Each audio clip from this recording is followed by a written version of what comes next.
I want to welcome everybody to the Daily Cheat Sheet, here with the dude and here with Golan, of course. And you would think people would learn, but people do not learn, Golan, about not the greatest idea if you're an ABC News reporter to write that you were touched by the comments written by a assassin and his soon-to-be trans and his boyfriend, and making gushing comments about them. And I guess he's going to get suspended. But this is one of those things where if you're a producer at ABC and you're hearing a reporter on the air say these types of comments, you have to like be screaming in to the anchor's ear, cut, cut, cut, go to commercial immediately. And with Trump winning lawsuits against all these news organizations, or especially CBS, obviously, now he's going after the New York Times. You would think these news organizations would be learning, but they're not. And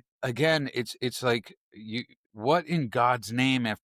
So you witnessed last week everybody losing their jobs for praising Charlie Kirk's murder and celebrating it. Now you're witnessing people doing what we spoke about last week, which is creating that Netflix culture of loving and starting to romanticize evil. Yeah, it's bad enough I know we're supposed to humanize everybody, but this idea of romanticizing them or putting them on a pedestal or making them feel like heroes, or in this case, making them feel like leads in a romantic drama. You're talking about Matt Gutman, right? The ABC reporter who looked at the text from this assassin, this accused assassin, and his trans lover, and called them very touching, right? So Well, it's okay. Let me read the full quote. If we Please. have it, so ABC's Matt Gutman says he's not sure if we have seen an alleged murder with such specific text messages that were very touching in a way that I think many of us didn't expect. A very intimate portrait into the relationship between the suspect's roommate, who is transitioning, calling him my love, and I want to protect you, my love. So it was just this duality of someone who the attorney said not only jeopardized the life of Charlie Kirk in the crowd, but was doing it in front of children, which is one of the aggravating circumstances of this case. And on the other hand, he was, speaking so lovingly about his partner. So a very interesting and so there you are. If the press can't tell the difference between reporting facts and romanticizing evil, we've got a real effing problem. Gutman, or Gutman, or whatever the hell his name is, defending himself by saying he's showing the duality of man. He's not a freshman in a philosophy class, okay? This is just the lack of moral clarity on behalf of these people. And by the way, this is how journalists shape how we talk about violence, with him blurring the line between context and excuses. This sympathy for the wrong side must stop. Because imagine, I know we do this all the time, but imagine if this was an MSNBC host that got gunned down by some right-wing extremist. Would they still go, oh, the love notes he wrote his wife are so touching? Or would it just be wall-to-wall condemnation? Would the love notes not even enter the conversation? This idea of romanticizing these people is not only disgusting, it is dangerous, and it's got to stop. As J.D. Vance said the other day on the Charlie Kirk show, he's like, you can't have civil discourse with these people that are just calling for violence, advocating for violence, and all of that stuff. What we're seeing here, and it's actually great, is the left is exposing themselves, and they are paying the price for it. One is the nation as a whole is just disgusted with their take on this whole Charlie Kirk assassination. And then the individual companies that these people are working for, they're firing them en masse. So this is great. It's exposing the hypocrites. It's exposing these people that claim to be on the side of democracy and protecting all the marginalized people, yet they are the most vile human beings on the planet. Great. Let them pay the price. Expose yourselves more. Let them pay the price. The problem with that, and I agree with you, listen, this is my New York theory at this point, is like sort of let it burn. The problem go on with what he's saying is how many people are going to have to pay the consequence of these words right That's now. Right. That's because right. let me just read you this. Researchers warn of rising assassination culture after murders of Charlie Kirk and Brian Thompson. And they've been talking about this for months. Federal prosecutors separately warn suspected assassin Luigi Mangione could inspire more violence. So There's tons of evidence on this and tons of research being done on this. But when you look at it, and you look at somebody like Tim Dillon, when you look at somebody like Bill Burr, just comedians, Yeah. right, celebrating Mangione, this was always going to be the next evolution, just like as we said with Trump, right? It was, if you can't prosecute him, if you can't impeach him, if you can't bury, financially, then you bury him, right? And there's no way this stops. Many years ago, Quentin Tarantino wrote Natural Born Killers, and it was parody at the time. The idea was it's an overblown version of this. It's a dark satire of how the media glamorizes killers. I'll never forget it. I read the novelization that Oliver Stone wrote the foreword for. I watched the movie, do the whole thing, and it felt like, all right, well, this is the exaggerated zenith of what it could be if we all went into psycho land. And here we are, 2025, the parody has become their playbook, right? Journalists like him, they're not critiquing the culture, they're feeding it. And to your point, it's something that now incentivizes the next lunatic to get their story told. That's how you normalize political murder, because people like this want to be in the spotlight. They want to be seen as wrapped in this soft language, and how it's complicated, and how they can now maybe be a Broadway show like they're writing about Luigi Mangione. Glorifying these shooters, making them household names, and making it feel like they're part of a Nicholas Sparks novel is exactly how you perpetuate crimes like this. And these people should be punished for it as if they're aiding and abetting. Robbie Starbuck talked about the law of exposure. The more people are exposed to something, the more normalized it becomes. And then you have on top of that, where the media and the left is on, they're celebrating the people that do this. They're romanticizing them. So you have these two things that are coming together at the same time, where people are getting exposed to insane ideas. One is they're being exposed to this constant stream that the current administration, Christians, Catholics, conservatives are all Nazis, fascist pigs. And if you really believe that they are Nazi fascists, they need to be put an end to. Like, they need to be shot, they need to be killed. They're saying that, they're doing it. And on top of that, you have this media that's just celebrating these people that do these crimes. So you have these losers in their mom's basements, and some of them are really well educated, like this guy who just shot him. I mean, Luigi Mangione also very well educated. They were not, it's not an economic thing. They weren't suffering.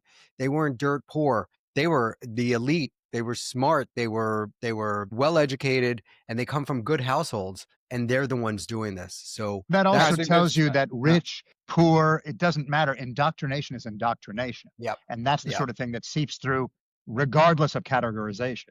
Just so you know, the rich are far more easier to be indoctrinated. When you look at most cult movements, and I don't have the numbers for this, obviously, so I could be totally talking out of my what, but cults go after rich kids. Yeah, right? Well, it's because they don't have any purpose. When you're poor and you're growing up and you're figuring out how to get an education, how to make a living, how to survive, the real important things in life matter to you.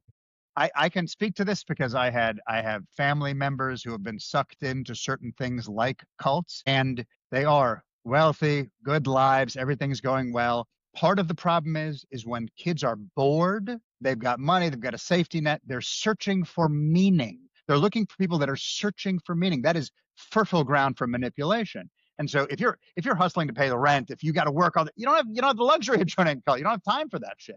But if you got nothing better to do, smart, idealistic, a little lost, come on in here. We'll help you out. We'll give you the answers you're seeking. Well, if you're a cult leader, why would you go after a poor person? That doesn't add to your cult. Only money enriches the cult. That's true. Look, rich kids bring resources. You're right.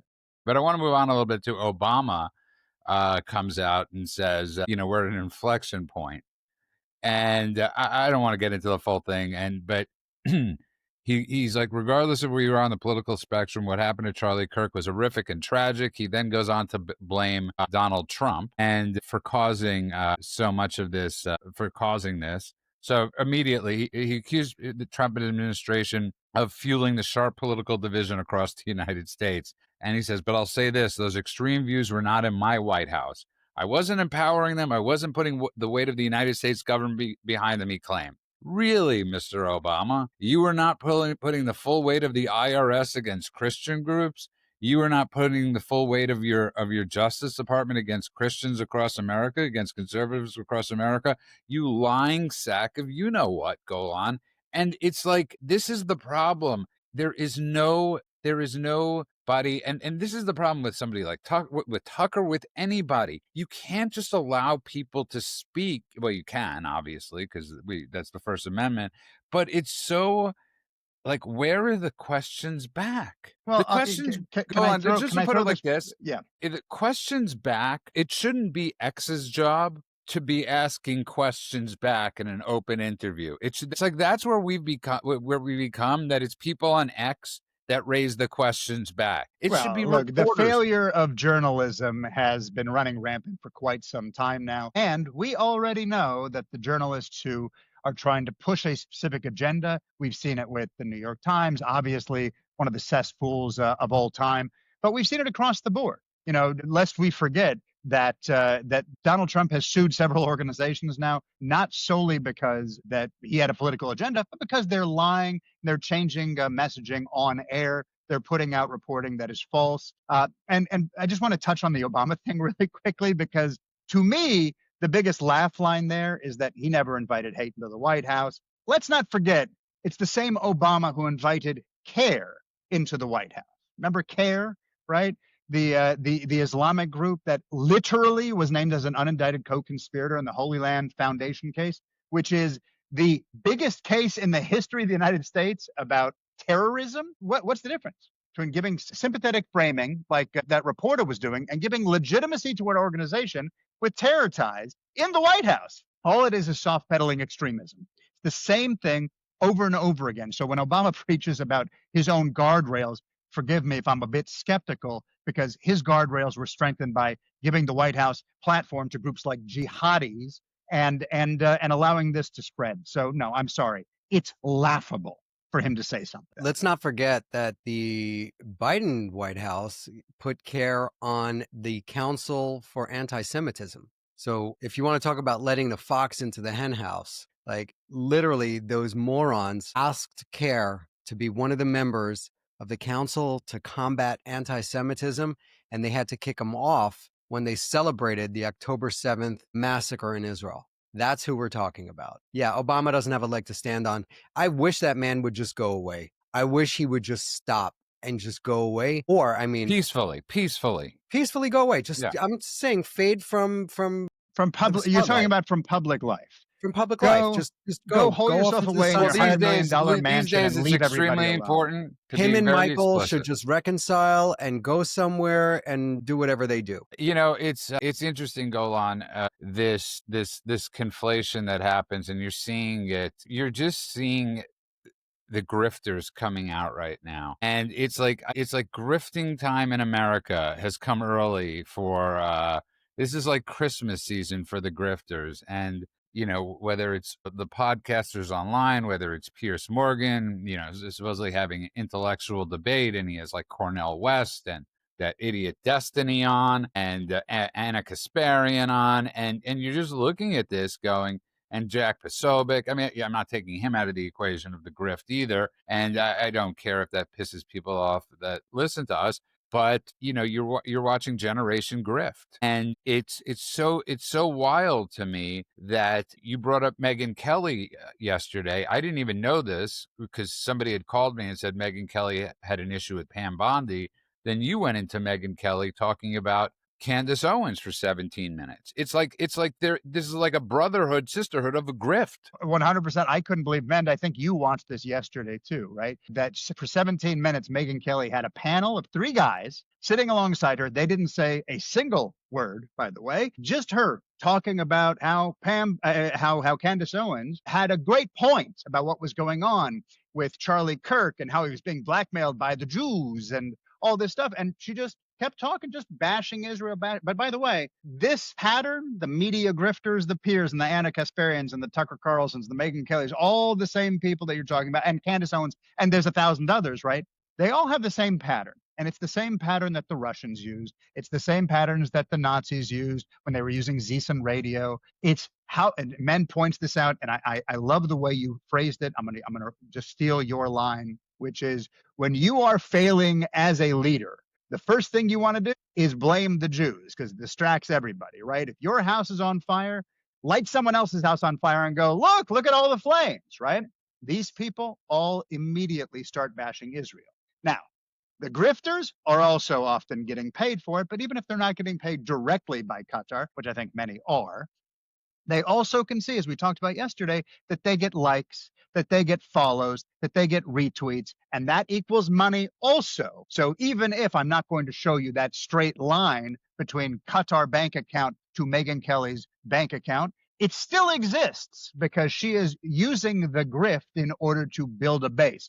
Look no further than the idiot, self-hating Jew, Hannah Anbinder, or whatever dumb shit name is, the Nepo baby who decided to shout about Palestine on stage at the Emmys. She doubled her followers overnight. Well, good. It worked. Okay, just like the Elders of Zion. You got a following. Great job. But all of these people, whether they're attacking Pam Bondi, whether they're cozying up to Candace Owens, any of this stuff, it all is not principled. It's just about chasing clicks, chasing money, and chasing clout.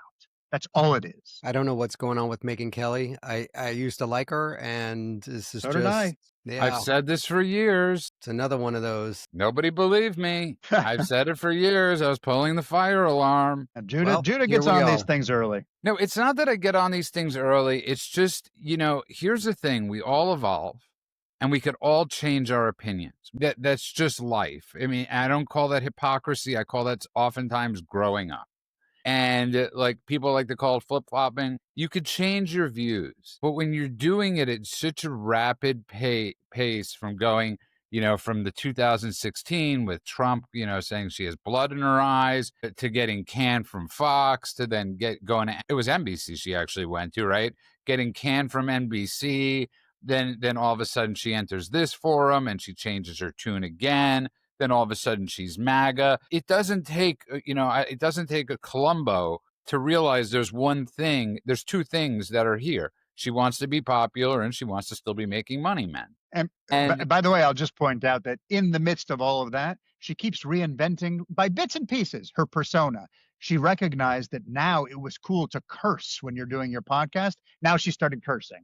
So if she never cursed before, even when she was allowed to in the public forum, she never cursed before. And now suddenly on her podcast, she's like, oh yeah, this is effing Essen. And she's just saying everything because she recognizes this is now the hipster thing. She can do that. And she's doing the 2-for-1 grifter special, by the way, because if you go after Israel, you get to bring in those far left decolonization crowd, and the far right America first means abandon your allies crowd, and put them all together into the horseshoe. She is loving that horseshoe because it's given her double the followers. Yeah. And you always have to say, man, what's the utility, right? What's the utility in doing something? And the utility in this is clicks. Clicks lead to money. And that's the exact utility. And yeah, man. It seems rather short-sighted because the coalition of the far lefties with the America-only crew, the woke right, that's not going to last. They differ on everything besides for hating Israel. So how is that going to work out? She's not going to be able to talk about anything because she's going to piss off her base, her new base, this newfound base. So it's not going to work. Hey, Megyn Kelly, you want to go down that road? I was hoping that she still had her wits about her and she wasn't going to do this, rabbit hole Candace Owens thing. She's not fully there yet, but she is damn close. Right. I mean, when you're defending Candace Owens, and here's the thing, you have Bill Ackman who had to. She was gushing over Candace. She really knows Turning Point. She's one of the early adapters. She knows Charlie better than any. It was wow. It was gross. It was sick to listen to. And today, Bill Ackman has to come out and show text messages from Charlie Kirk. This is like where it's like you're making these claims that are okay. So I just want to explain to people, and this is why I said to David the other night, on Truth, when he said to me the thing about the Muslim bombing attack in Utah, which still, somebody brought up, oh, Jesse Waters spoke about it, and we were like 3 days later, they cite this news organization, right? They cite a news site, Candace cites, right? That's like me citing InfoWars as my news site, okay? It's not that hard to call something a news site. And I don't know what I call anymore, go on a news site. I trust The Blaze, I trust Breitbart, and I trust a few others. But for her sourcing and Megyn Kelly to be gray zones. By the way, That was part of Megyn Kelly's thing. She was like, "Hey, and Max at the Gray Zone, he's got it. Max Blumenthal, right? Max That's Blumenthal." She's Blumenthal. like, Yeah, "Yeah," he's but a that was her. That freaking was lunatic. the two people that she was talking about. Candace Owens, and you know who backed it up, so we know it's true. Max Blumenthal at the Gray Zone. I was like, "This is your source." She knows better. So for her to do that, I mean, she knows better on Candace too, but as a journalist, she certainly knows that Max Blumenthal's a lunatic. And by the way, as she was using him as a source, she even mentioned, and he got it wrong. He said that I was anti-Zionist, but I'm not. I just think they blah, blah, blah. It was like, well, okay, so in the same breath, you're saying he's a bad journalist, and now I'm using him to back up Candace. It was psychotic. It was just the horseshoe in real time.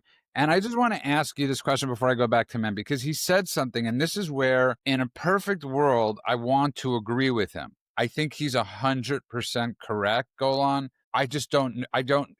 For years, I was warning the left or warning Democrats that you have to put out this dumpster fire of social influencers that are Congress people, and you have to put out these social influencers on your side because they will take over your party, which eventually they did. And as I've said, my biggest fear is that the grifters take over the Conservative Party. I think it'll be a little harder, and to men's point, but I think we have to call this out and put out this smaller fire than the left has. But I don't know when it ends. I will say I'm a little worried about how quickly that fire is going to snuff itself out, especially when you watch the Vice President of the United States host Charlie Kirk's podcast, bring on Tucker Carlson. And once again, we're in what's happening all the time with these grifters, which is circular referencing, right? One of them will say, like Tucker will say something outrageous, and then Piers will quote Tucker. And then Megyn will quote Piers. And then Anna will quote Megyn. And round it goes with no sourcing, no receipts.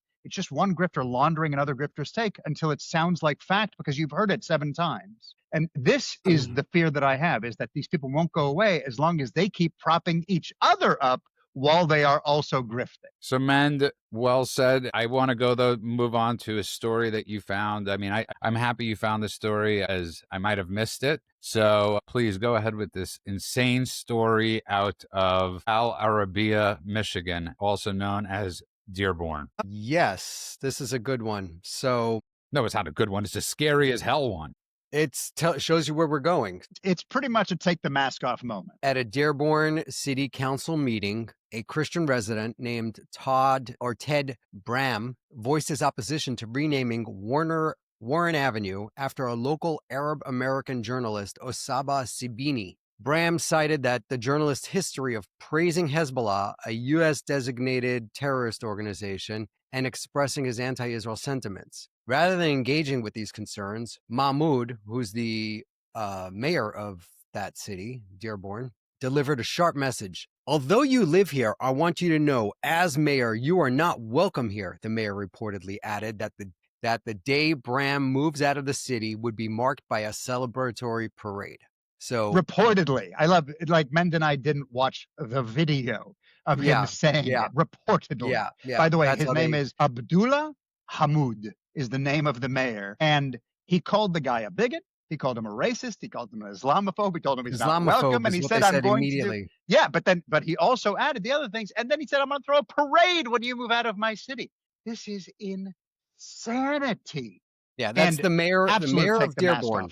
Mayor of Dearborn called one of the residents. Again, let's just say this. Dearborn has the biggest mosque in Northern America, right? Which is 110,000. This is the same place that wanted to put the Arab patches on the police uniforms, has the highest Muslim community in America. This is what happens. You're very tolerant. You invite people into your country, refugees, whatnot, whatever. And as soon as they become majority, you're treated like dirt. So this guy's lucky that he was just told that he's not welcome in the city and that they didn't try to chop his head off. But that's where it goes. He's an infidel, and they're going to try to chop his head off. That's the MO. That's what they do. And remember this: when you look at London, right, Greater London, it's about 15% of the population is Muslim. Okay, but when you go to London, all you see are hijabs. All you see are niqabs. So if that's 15%, and they are. It literally, you cannot go on a street without seeing it. It's like they're everywhere. So that's 15%. Dearborn, if I'm not mistaken, is 47 or 48% Arab, which means that now we are in a position where if that's 15% in London, and London has fallen, and this is 48%, then where are we? Well, this is where we are. When the mayor can actively say, you don't belong here, American Christian citizen in America, in what is ostensibly a Christian country, whether you like it or not. You don't belong here. You're not welcome here. This has become a no-go zone, as we've seen in other parts of Europe. And that's the scariest thing of all, is that it's not just that they've taken over.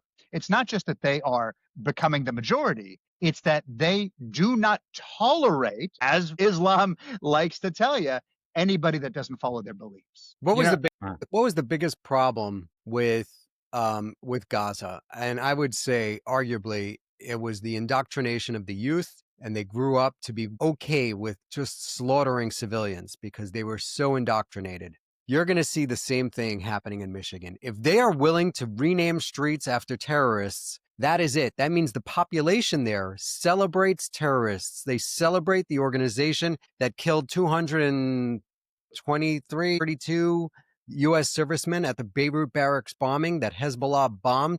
So the people that bombed us, our children, our boys and girls that were serving, being stationed in Beirut in 1982, this is who they're celebrating. So we have people in our midst that are being indoctrinated to celebrate the people that murder Americans. And by the way, that's where this is going. Can we use the quote? I just want to make sure that our listeners hear this. So the name of the guy that they want to name the street after, let's start with, it's Osama.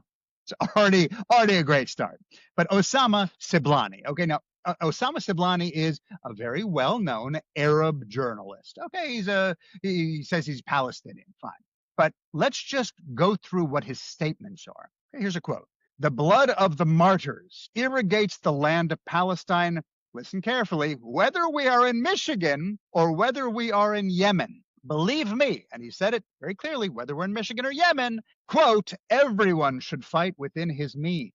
Fight with stones, fight with guns, fight with planes, drones, and rockets. This is a guy who promotes Hezbollah. He promotes Hamas. They will tell you, and they will. Watch for it. There is no credible public source confirming that he is a member of Hezbollah, but this is how members of Hezbollah act. This is how members of Hezbollah speak. And so the confusion only exists when they are trying to confuse you. Because it's not just something he says when he's in a heated debate with somebody. He literally is constantly talking about the blood of the martyrs and fighting with stones and fighting no matter where you are. He says it explicitly. So I want to get to something though quickly. Just let's move back one sec. And here's the issue. And men, to your point or what we were talking about before, I believe most people, especially in the conservative party, MAGA movement, are great people. They tend not to be the loudest sometimes because they're scared, and they have every right to be scared. They've been arrested. They've lost income. They've lost social status. They've lost a lot. So there's a very big difference between them and the left for that in many ways, right? They could say whatever they want, Golan, and there's no cause. There's no consequences. Zero. Even if you call for celebration of somebody, even if you call for the celebration of somebody's death. What scares me though about the right is sometimes we could be too quiet and we let the wrong leaders get in.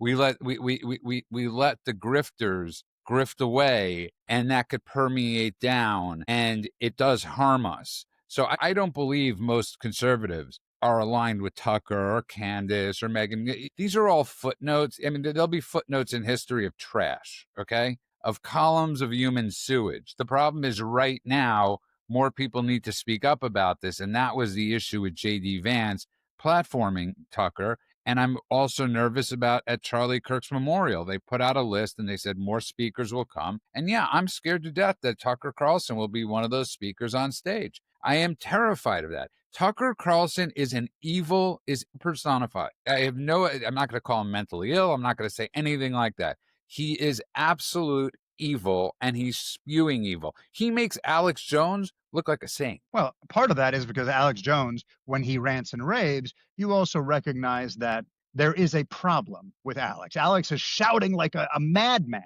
Tucker. It's all those vitamins. Yeah, but Tucker does something. It reminds me of, I used to make a lot of horror movies back in the day. And one of the things we used to talk about was when the killer is walking after you instead of running after you, it's somehow even scarier, right? The Michael Myers, like, stay quiet situation. It's like, this is crazy. Tucker launders his lies and his insanity and his, obviously, his paid rhetoric through this, like, smug, squinting, pseudo thoughtful face. And he sells this gospel to millions of gullible viewers, right? So when Alex does it, he also can sell it to people, but he's usually selling it to other people who are also living at that crazy shouting level. But when you're weaponizing smarm and that gross smirk that Tucker has, the way he tilts his head like a puppy and pretends he's just asking questions, but every question is like a loaded gun, that is how Goebbels used to do it. Okay, so that is when you're packaging venom in a way that makes it feel like common sense. To me, that's far scarier, because that propaganda with a trust fund grin that Tucker is perpetuating left and right is the kind of thing that gets him not only views, not only clicks, not only likes, not only Qatari money in his bank account, but also an invitation to the vice president hosting a podcast, also an invitation to be on stage at Turning Point, also an invitation likely to be at Charlie Kirk's funeral. He's going to be there. Yeah. Tucker and Charlie were friends. Tucker and the VP are friends. Charlie met Tucker when he was a teenager. It's not going to happen. It's going to happen. He's going to be there. So, you're going to have to roll with the punches on this one. It's happening. Charlie chose to remain friends with Tucker and to keep him on the platform, even though Tucker has these insane ideas and views that have changed, where he went from a pro-democracy stance, his position, posture, to a pro-Muslim Brotherhood, radical Islam apologist. And he's had on numerous people that are really. No, I have no issues with Charlie, by the way. This isn't a Charlie issue. Tucker's going to be at his thing because they were friends, regardless of. Well, but okay, let me ask you, men, say it so calmly. Charlie's pastor, I'm gonna try and remember exactly what he said, but Charlie's pastor made a comment about Candace, right? Where he said there's a reason she wasn't invited to be on the trail with him. There was a reason why he didn't speak about her in public, and her using her platform to now besmirch his name after his death, or to go after her enemies after his death, is something that is beneath her, and he wishes she wouldn't do it. Like, it's the kind of thing where he distanced himself from her because he recognized that she had gone off the deep end, but he somehow didn't distance himself from Tucker. I understand that we're not going after Charlie, but that compartmentalization or whatever, the strategic alliance or the blind spot, please tell me, how am I not supposed to judge him based on his friends? So Candace has become overtly anti-Semitic, overtly, insanely anti-Israel. Tucker is still using that thing where he's like, I'm just asking questions. I'm just letting this person talk, where he doesn't come out himself and say it. He goes, I just don't want my kids to go fight and die for some foreign country that's starting a war with Iran. At Turning Point, he went right after Israel. If you serve in the IDF, you lose your citizenship, you lose this, you lose that. Like, he's not hiding the ball either.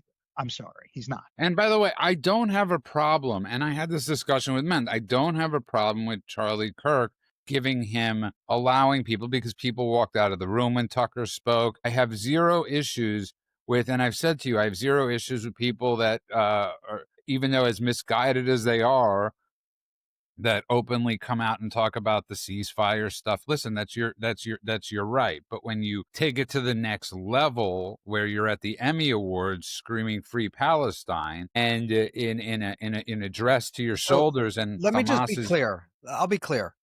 Einbinder, the girl who did the Free Palestine thing, absolute moron. She's an absolute idiot. They would rape and murder her in 3 seconds if she was in Gaza.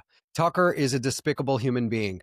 He's a despicable human being because he's not being true to his own character. His moral compass has completely changed. It's polar opposites, and that's called a hypocrite. So I'm not defending Tucker. I'm just saying that going on our show and saying that Tucker shouldn't be on the Charlie's memorial, it's not going to do anything. He's going to be there. I'm just giving everybody a heads up. I'm saying, and I'm telling you why I think Charlie made a distinction. With you. And I think Charlie made a distinction between Tucker and Candace. Whether that's valid or not, And Golan, I hear your arguments. I hear what you're saying, that Tucker is overtly doing the things, but I would argue that he's not as rabid as Candace. Candace has Candace I think called he's actually worse. He, You know what? You know why he's worse? because he's a sheep in wolf's clothing, or Right, wolf in he's- sheep's he's- clothing. I get it. Yes, that's what I was he's trying. celebrating. You just said in one sentence what I was trying to say before about the comparison to Alex Jones in two hours. That's exactly what it is. That's Yeah, what makes it him more is. dangerous.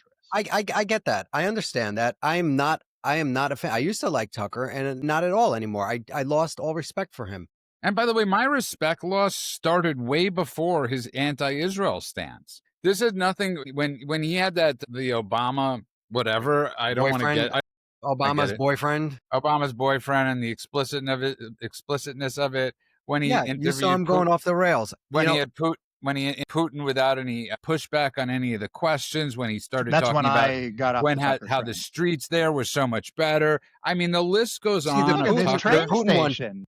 I took more issue with the Putin one over him throwing softball questions at Putin than him talking about how clean the subways were. I couldn't give a shit about the subways. Sure, they have clean subways. They probably have good No, law enforcement. But that is, we don't by have the law way, enforcement here. but that is exactly how Tucker launders his racism, his hatred, his anti-Semitism, his bigotry, his whatever, his anti-Americanism. All of that is laundered through exactly what you are saying is not the big deal, because that's how he says, hey, this, and people are like, hey, yeah, I would like there to be no crime on my subway platform too. That sounds reasonable. And then suddenly you're in Putin's camp.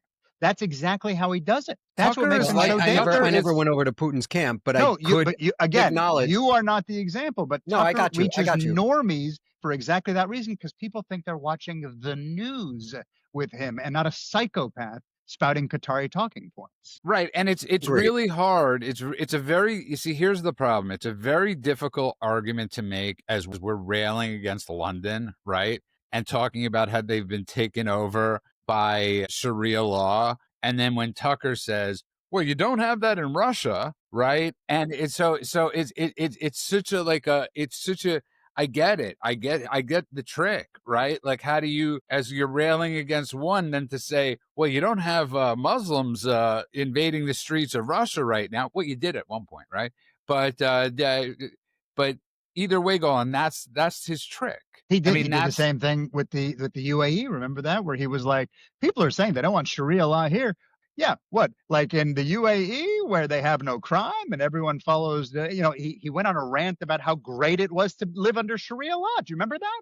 Yeah, It was he spoke about insane. the Taliban having an amazing program to help people get off of alcohol and drugs. I don't even know Okay, what to say. I as a sober person, as somebody that worked in the industry, that men knows have no respect for the rehab industry. I would never say, you know what, great place to go to sober up. The Taliban. Yeah, go to Afghanistan. They're righteous folk. And men, again, this is not what I think. One of the great things about Charlie Kirk was, you're 100% right. He didn't kick people that had differing opinions. And that was the beauty of him. That was the beauty of what he did when he went out in public. He listened to everybody. He debated people. No idea what his conversations with Tucker Carlson were about, whether it came to America, whether it came to the White House, whether it came to Israel. Not a clue. This is a different type of event, though. This is an event where 64,000 people are going to be there. You're going to have the president of the United States speaking. You're going to have the vice president. You know, the list is out of luminaries that are supposed to be there. I don't think you put Tucker on a list of luminaries. That's just my humble opinion. We could have our humble opinions all day long. It's going to happen, whether we agree with it or not. I would just like to take the position and say, listen, I would like to believe that Charlie disagreed with him on his changing posture towards radical Islam versus the West, democracy, Israel, America, and all of that. And that's where I leave it. I don't agree with it. You know, if I had to say, if I was a voting member on Turning Point, I would say, no, let's keep him off. It's better for the platform to keep this guy off. I think it's healthier for the platform to keep him off. I think Tucker is going down a slippery slope. And, you think he's going down? He's gone down, whatever. There you go. Turning Point, Past including tense. him, makes it more lubricated for other people to take that, like the Megyn Kellys, to take the same approach. And I think it would take some moral courage from Turning Point to say, you know what? this guy's done some things that don't align with our values. It just doesn't. And I it would actually love to see doesn't. that. I don't think it'll happen. And It's not going to happen. It's not going to happen. watch what Tucker does at this funeral. If it doesn't happen, mea culpa. But I'm predicting that he will latch onto Charlie in death. He will use his death to launder his own image. Right? I can already picture Charlie was a true friend, unlike the corrupt West. He understood. Blah blah blah. He'll spin it. He always does, because evil people don't stop being evil because they show up in a pew and bow their heads. This is, you're going to watch him. Well, be we don't speculate. We don't speculate no. here. This is a prediction. This is not a speculation. Yeah, what they're all latching onto is the fact that the Prime Minister of Israel, the day after Charlie got killed, came out with a beautiful speech about Charlie. And he said that Charlie and him were in talks for Charlie to come back to Israel. And they're going to latch onto that and say that somehow Israel is trying to launder Charlie's image to make themselves look better. That's the take they're going to go with. And by the way, my favorite thing of last week was not my favorite thing. I mean, it was horrific. There was a plane, right? That Candace Owens immediately going into that crazy territory with that plane that was supposedly off the radar, and it's a never-ending cycle. And here's the thing: I just want to say this: all we're saying to people is be careful. Check your sources, take a little time with what you hear, and that includes from us. That includes from everybody. Take a moment, look around, try to connect the dots. We try to do it for you, and it's really not easy. It's extremely hard to disseminate fantasy and reality. Again, that's why so many people get into a cult or become a cult of personality, because they're champions at doing that. So just look at your sources, look at what they've said in the past, and look at what they represent right now. I want to move on. Multiple sources. Go to, of course, go to. This is something we talk about all the time. Please, God, go to multiple sources on both sides of the aisle. Yes. Yeah, 100%. And look at the framing of the story. Look at the tagline of the story. Look at all of those things, and don't just read the top thing. Go into the actual story. But I think this is incredible. The border crackdown. Listen, our complaints usually are never with President Trump and the executive actions that he does and what he's able to do. I was talking with somebody about this today, Golan, that Trump can't go after after the criminals, right? That's the job of people like Kash Patel, the DOJ, or local and state government. The fact that the apprehensions are an all-time low, if not going back to 1970. Wand time. Literally, he waved the wand again, and it's a miracle. It's a miracle what he did. I mean, so it's just, listen, this is great stuff, and this is something they should be campaigning on and just blasting all over. I'll just say one sentence. I don't have much to comment on here except for, finally, thank you. This is great. Trump's crackdown is a message to the world. America's not a doormat. All of that is really good. But I just want to make clear for all those people that are lamenting this, and I have heard many lamenting it. Illegal immigration, it's right there in the title, is illegal. Okay. So if you cross into this country without papers, if you don't go through the proper process, if you don't stand in line like you're supposed to, you don't get to hang around like you're entitled to it. And especially based on what Trump has been saying, if you've got a criminal record on top of that, you're already a criminal for doing illegal immigration. But if you've got a criminal record on top of that, then you are extra gone. Trump said, I'm putting America first. And this is what he meant. He wants the criminals out. He wants Americans safer. He's doing it. That's it. Everything else is just conversation. Mend. Hey, listen, I agree. We're good. Let's move on to the next one. That's it. That's the best we get for the lowest immigration level since 1970. I think this is okay. Let's jump into it. So far, 600,000 people have been apprehended. 600,000 criminals have been apprehended by our immigration officials, and 2.5 million people, or 2.2 million people, have self-deported. So we're almost at 3 million people so far. 6 in months 7.5 months, 8 months. Yeah, almost one day of what Biden let in. Just kidding. Keep going. Right. So, I mean, we're definitely on the right track. What we're doing needs to be ramped up. I want to see more of it. I want to see so much of this happen that we have to have a retake of the census, and then we could reallocate how many representatives get allocated to each state. That's where I want to see this go. So we have a Listen, better balance of brilliantly said. I'm representation. happy you came with statistics, and I thought you had nothing to share on this point. And now all of a sudden, Golan has something to share. No, I just wanted to tell men, I love the idea of redoing the census after they have cleared out some of the people that shouldn't have been on it to begin with. I love the idea of reallocation of funds and reallocation of power. This is why this is so important. Beyond the safety of Americans, beyond the idea of reducing crime, the way America is built, the way it is structured, is that the people are represented and the numbers matter. And if we are randomly throwing in anybody who broke the law and doesn't belong here, it skews it. So the fact that the census was already wrong, and we already know, we've talked about this enough, that the census has been wildly wrong for a long time, it's even more. This is like the corruption of the census by having all of this, these illegals counted on it. So I love that idea. I think that is a brilliant point. Yeah, he makes one every once in a while Every once in a while. and he didn't want to discuss it in the first place. And for the life of me, I cannot figure out why the census is only done every 10 years. This is one of those things. It should be like we have election cycles every 4 years. Why not have a census every 4 years? I go on. There are people that need work. We've wasted way more money on government spending. This is one of those areas I would have zero issues with if they did census and counted voter rolls and counted dead people. Can I tell you the answer, by the way? Because it's what's in the Constitution. But there's a reason why it was 10 years. It's very specific. They had gone through, and this was a scientific determination by the founding fathers, by the framers. They said this, given the 18th century pace of everything, they said per communication and population growth and political stability, every 10 years makes sense. They thought it was a reasonable cycle, but that is based on an 18th century pace. And we are nowhere near the 18th century. It is time for that to be amended. So you're 100% right. Nobody talks about this, but it is a spectacular point. I heard Stephen Miller talking about changing the laws so that we don't count illegals in the census, which would be great as well. I think it should be done on both tracks. One is you change the law, but two is also you kick these people out.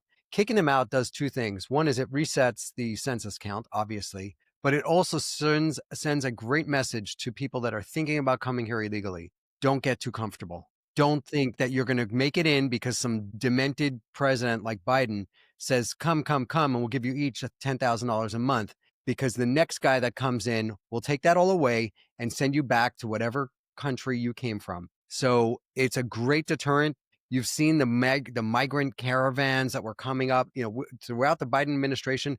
We saw tens of thousands of people just marching up from, they would come from Peru and march through South and Central America, just gaining steam, gaining people, getting raped and killed and pillaged and trafficked along the way, blackmailed, all of that stuff. But tens of thousands of them were coming here. You'd see these giant caravans, and then we're seeing nothing, none of that. People have changed plans. People, almost 2.5 million people here said, you know what? I don't want to be caught one day while I'm out. I want to do this organized. I want to gather up my stuff, close my bank accounts, move back to the country I came from, on my own terms, but also have the ability to apply to come back legally. And they should actually, and hopefully they have the first chance at it. People that have self-deported, I think they are people that should get the chance or the opportunity to legally get back here first. I want to move on to our last subject, because men brought up this point, and I think it's an important point. So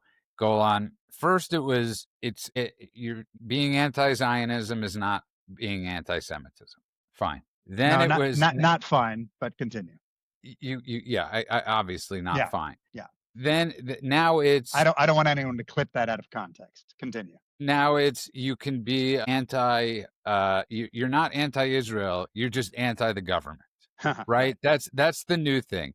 Before this thing, I had never heard anybody, especially on the right, criticize the Israeli government, especially Bibi Netanyahu, who came to America and dressed down Obama in front of Congress. So this is the new thing. This is the new thing, and I'm not blaming many people for this, because again, many people are getting their sources from said podcasters or said people. Now, and look, they could go to all the news organizations that we've brought up, right? So here's two ways of looking at a story.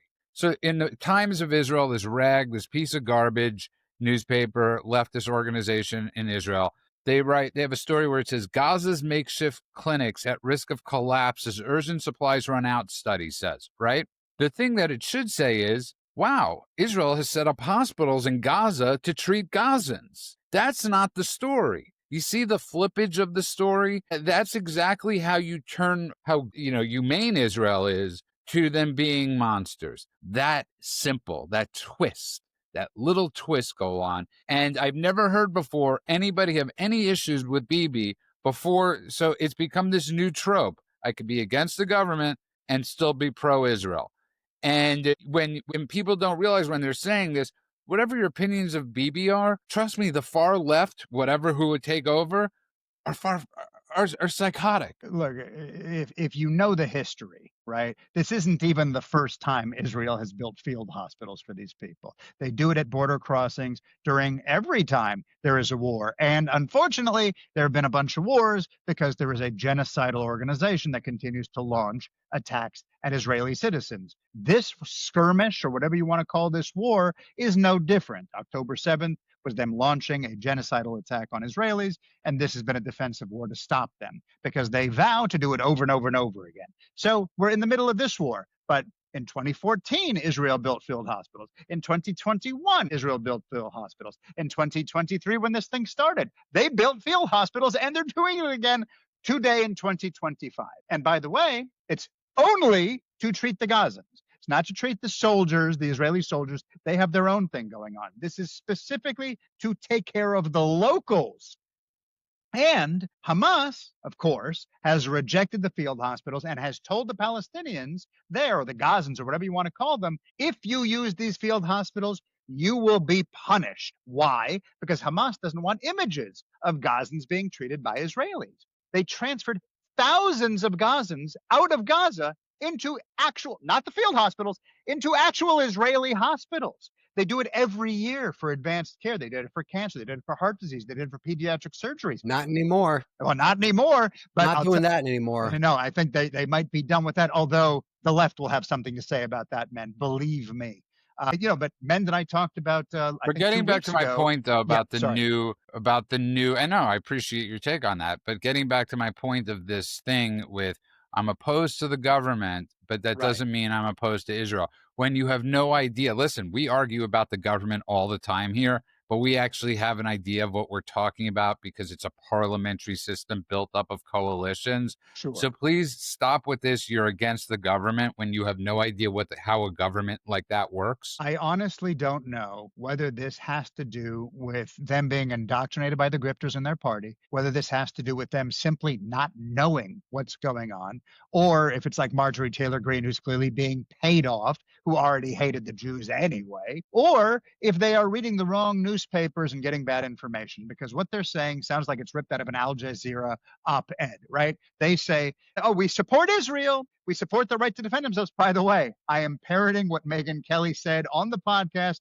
where she supported Candace Owens and Max Blumenthal. I am not anti-Zionist. I support Israel's right to defend itself. Now let's talk about why Bibi Netanyahu blackmailed Charlie Kirk. Like, this is exactly the same thing they do all the time. I'm going to bash the Israeli government while pretending that I am a fan of Israel. It's not anti-Israel, it's just anti-Bibi. Give me a break. this is the same. And men, it's the perfect example of the horseshoe, because this is a guy, Bibi, that came into Congress and did everything he could to rail against Obama and bring Obama down after he went on that nation, the Muslim, the first thing he did when he got into office, right, was before, as he was winning the Nobel Peace Prize, was go to every Muslim country and apologize for sins of the past. Yep. Yeah. So one is, I agree with everything you guys just said. I saw a really interesting post.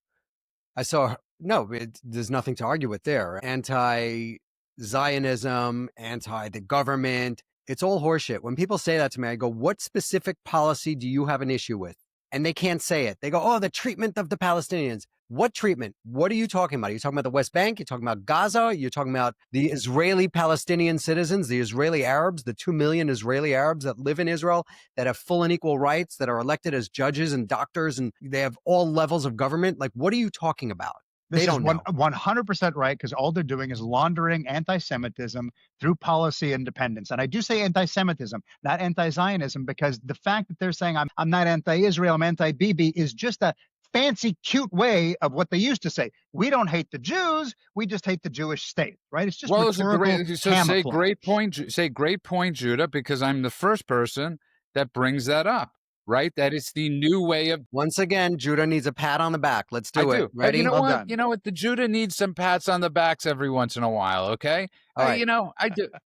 I saw a great post by a Palestinian Israeli Arab, Nasir Yassin. I believe that's his name. I might be butchering a little bit. He's better known as Nas Daily. I was going to Just say, call him Bud. Just call him Bud. no, Like but Tom no, Brady calls. Nas Daily is, by the way, if you know his history, you will have your breath taken away, because the guy who used to call himself a Palestinian and eventually called himself an Israeli Arab, and the guy is a brilliant human being. I'm lucky enough to have contact with him, and I'm telling you, this guy is special. I would love to tell them what this is. I know exactly what you're reading. All right. So he goes, I was lied to my whole life. They told me Israel can't be a Jewish state, yet there are 25 Muslim states. They told me Jews only take care of themselves. A Jewish woman got this Arab Muslim kid into Harvard, him. Mm-hmm.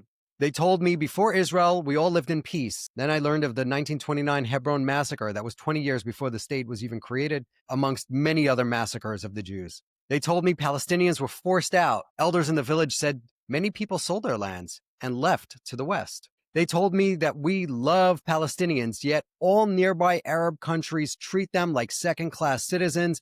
They will not allow any of them in during this war. They are locking them in that little hellhole like rats. Some people force you to join their political cause under the lie of morality and justice. Don't fall for it like I did. Seek the truth. That was from Nas. I want to point out, this guy has over 68 million followers that listen to him, and he does a daily thing. That's his whole, the reason why he's called Nas Daily is he built his brand on this. Every day, one polished video in like 1 minute for 1,000 days straight, and he has reached a lot of people. I love this guy so much. You know, Right. you raise a great point, and we'll close it with this. Amanda, I'm really glad you brought that We got up. two little things to touch on before we close out. There are never two little things. That's what I've learned. Two little things. You want me to jump in right now, quick? Yeah. Okay. So the Samud Flotilla, which is the Greta Thunberg, demented Greta, special needs Greta, her flotilla is actually being led by Saif Abu Sheikh. He's a Palestinian based in Barcelona and a member of the steering committee. In June 2025, Egyptian authorities arrested him when he was leading a march to Gaza because he was celebration with Yahya Sarri, a prominent Muslim Brotherhood cleric in Algeria with direct ties to Hamas. So Hamas has their hands all over this flotilla, which is going to, I think, it allows Israel to take military action against the flotilla. This report reveals that Sarri was in direct contact with senior Hamas figures, including Zahar Jabrin and Osama Hamdan, during the conference they held in Algeria to mark the 68th anniversary of the Algerian Revolution. In 2024, Sarri met with senior Hamas officials Bassam Naim, the head of Hamas Department of International Relations. This meeting paved the way for Sarri's collaboration on campaigns designed to serve Hamas. So this flotilla that we're watching going across the ocean to free Gaza, with whatever that means, it is a Hamas flotilla, and therefore I think Israel should just take it out. They should just bomb that flotilla. You know, I just will say this at this point. I don't disagree with you. There's nothing Israel could do right now, Golan, as we're finishing up in the propaganda wars. They've lost the propaganda wars. So I don't know if you saw the movie. It was a terrible movie, but I had to watch it. It was the A-Team movie. Oh, yeah. And Haven't seen it.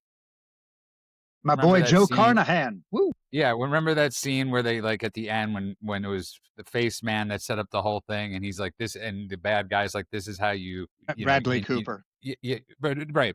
But it was, who is the bad guy now? Because he's involved with a Hamas-loving jihadi woman. Absolutely But is. you blow up a plan by, like, just striking through the middle, right? And that's what Israel. You can't at this point. There's nothing that could be done. There's no propaganda. There's nothing Bibi could come out. There's no spokesperson that could come out.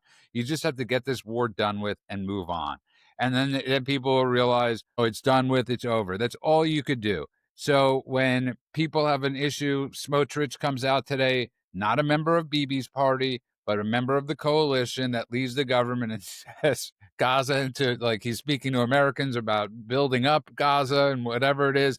Who cares? God bless them. That's 100% what they should be forward thinking of. What are we going to do with the land in Gaza? Because you know what? It doesn't belong to them anymore. Never did. The plan right now, it looks like Israel's applying maximum pressure to Gaza City. They, in the hopes that they will release the hostages and beg to surrender. That would be an ideal situation, but a less ideal situation is to send the ground troops in, which they have now started. Yeah, they started. We brought that up. They started yesterday. Yeah. And it looks like it's going to go through till the end of the year. And at the end of the year, they're going to call the war over and let whatever happens post-war happen. The only thing that I am a little disappointed in, it looks like they're allowing anyone to flee Gaza City. And the reason that the Hamas did not want the residents to leave was so that if they need to flee, they could flee amongst the residents, and nobody's checking these cars that are leaving. So in all likelihood, can I be honest with you? I don't think they care who leaves unless they sadly have hostages with them. I don't think Israel or anybody really cares if the Gazans or Hamas is actually fleeing. The point is, you can't return.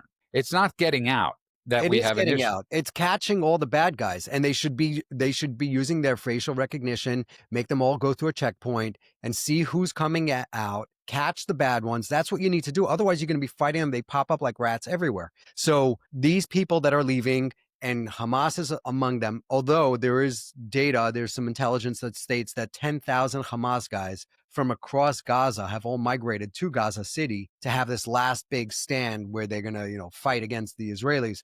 I hope that is the case. I hope Israel crushes them all. You mentioned the idea of them emptying Gaza City. You're worried about it. Judah's talking about them just getting them out of there so they can do the work they got to do. What Judah's saying is actually what their strategy is right now. The priority for them is to empty Gaza City so it can be treated as an active combat zone. The more people get out of there, the more those who stay behind are the real hardliners who are there to do the last stand and all of that. Israel already knows how to do intelligence work, how to do targeted operations, to hunt the operatives that get out. And I know that sounds like, oh, well, why are you letting them out? And then you got to go do the other thing. From a public relations perspective, it actually works out better for us because that stuff is all done under the cover of night. They go out, they get those people individually, one at a time, they disappear from the world. Right now, we got to wrap this thing up. The longer this takes, I understand your concept of doing the civ, of like letting them out, but checking facial, that'll take longer. And the longer this goes, the worse it gets for us. We got to wrap this up. Everyone wants us to. The American government behind the scenes is telling us we have to, telling Israel they have to. And so let's get as many out as possible, make it an active combat zone, destroy everybody there, and then we can go from there. Well said. And well said, both of you. And listen, at the end of the day, one of the things I love most about doing this is that we don't always agree with each other. And we do have a back and forth, which I don't think enough people have, in a cordial and nice way. I mean, when you literally watch Piers Morgan, it's like, remember when Morton Downey Jr. was on the air and you thought it couldn't get worse? That's what this has become. And we just refuse to go there because it's not who we are, and we like each other, and we're willing to debate and argue. And that's what I love about doing this. I want to thank everybody that follows us, everybody that listens to us, everybody that helps us from the bottom of our hearts. I want to remind everybody you can find us at thedailycheatsheet.com. That's thedailycheatsheet.com. You can find us all over there, all our links, everything. Thank you for all the reviews from the bottom of our hearts. I want to wish everybody a good morning, afternoon, and night world, wherever you are. God bless you all.